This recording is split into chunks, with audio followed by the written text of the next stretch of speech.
ഞായറാഴ്ച ദിവസമായിട്ടോ, ഞായറാഴ്ച ദിവസമാണ് ഞാൻ ഇങ്ങോട്ടേക്ക് വരുന്നത്.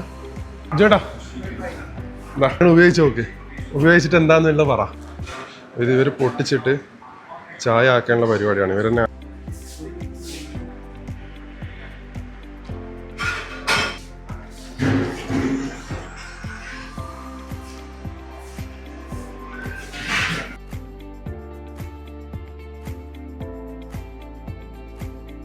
ചായപ്പൊടി നല്ല ഇതാണ്. ഇനി കുടിച്ചു നോക്കിയിട്ട് ബാക്കി അഭിപ്രായം പറയാം.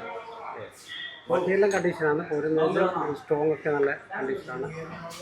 നമുക്കൊന്ന് ടെസ്റ്റ് ചെയ്ത് നോക്കാം. ഇവരെല്ലാവരും ചായ എടുക്കുന്ന കേട്ടോ, ഇവരിവിടുത്തെ പണിക്കാരാണ് എല്ലാവരും. ഞായറാഴ്ച ബാക്കി കസ്റ്റമർ കാര്യങ്ങളൊക്കെ കഴിഞ്ഞ്, ഇന്നത്തെ ഫുഡ് കാര്യങ്ങളൊക്കെ കഴിഞ്ഞ് ഇന്ന് ക്ലോസ് ചെയ്യാൻ വന്നത്. അപ്പോൾ ആ സമയത്ത് ഞാൻ പറഞ്ഞു, ഞാൻ ആ സമയത്താണ് വന്നത്. അപ്പോൾ ഇന്ന് ഇവിടുത്തെ എല്ലാ സ്റ്റാഫും കുടിച്ച് നോക്കി അത് ഒന്നും കൂടി ഉറപ്പ് വരുത്തിയതിന് ശേഷം നാളെയാണ് ഇവിടെ വരുന്ന കസ്റ്റമേഴ്സിന് ഇവർ കൊടുക്കാൻ പോകുന്നത്. എന്തുണ്ട് ഇവരെ അഭിപ്രായം എന്നുള്ളത് ഇവരോട് നമുക്ക് ചോദിക്കാം. എന്തുണ്ട് സത്യസന്ധമായിട്ട് ഓക്കെ ആണോ? ബിജുവേട്ടന് എന്താ വേറെ പല പരിപാടി ഉണ്ടല്ലേ, ട്രാവൽസ് കാര്യങ്ങളൊക്കെ ആയിട്ട്. അതായത് ബിജുവേട്ടന് ട്രാവൽസ്, പിന്നെ ഇവിടെയുള്ള ഫുഡ് പ്രൊഡക്ട്സ്, ഇതൊക്കെ ബിജുവേട്ടൻ്റെ പേരിലുള്ള കമ്പനീസാണ്. CSR കാര്യങ്ങളൊക്കെ. ഇവിടെ ഒരുപാട് ആൾക്കാർ പല പല ഹോട്ടൽസും തുടങ്ങിയിട്ടുണ്ട്. അതൊക്കെ എന്ന് വെച്ചാൽ ഒരു സ്റ്റേജ് കഴിയുന്ന സമയത്ത് സത്യം പറഞ്ഞു കഴിഞ്ഞാൽ എന്ത് ചെയ്തു കൂട്ടിപ്പോയിട്ടുണ്ട്. ഈ സ്വരാജ് ഹോട്ടൽ എന്താണെന്ന് വെച്ചാൽ ഒരുപാട് വർഷങ്ങളായിട്ട് ഇവിടെ ഉള്ളതാണ്. ഞാനിത് പറയാൻ കാരണം എന്ന് വെച്ചാൽ, അതായത് നമ്മൾ ഏതൊരു ഹോട്ടൽ ബിസിനസ് അല്ലെങ്കിൽ ഏതൊരു ബിസിനസ് ആണെന്നുണ്ടെങ്കിലും നമുക്ക് റെഗുലർ കസ്റ്റമർ ഉണ്ടെങ്കിലാണ് ആ ബിസിനസ് വിജയിച്ച് നമുക്ക് പറയാൻ പറ്റത്തുള്ളൂ അല്ലേ.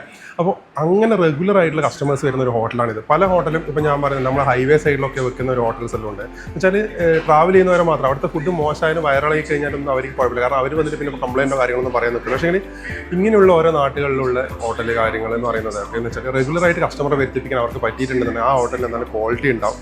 അതേപോലെ തന്നെ ആ ഹോട്ടൽ വിജയിച്ചതാണ്. ഇവിടെയുള്ള പണ്ടാരി അല്ല, നമ്മൾ കണ്ണൂർ ഭാഷയിൽ പറയുമ്പോൾ പണ്ടാരി എന്ന് പറയും അല്ലേ. അപ്പോൾ പണ്ടാരി എന്ന് പറയുന്നത് ഷെഫീഖ.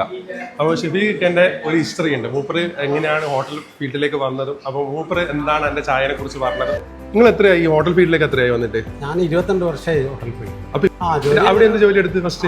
ആദ്യം വന്നത് ക്ലീനിങ്ങിനായിരുന്നു, ഹോട്ടൽ ക്ലീനിങ്. പിന്നെ അങ്ങനെ പിന്നെ ഓരോ നടന്ന് അങ്ങനെ പഠിച്ചു ഓരോ പണി കണ്ടു പഠിച്ച് ഇപ്പൊ ഇവിടുത്തെ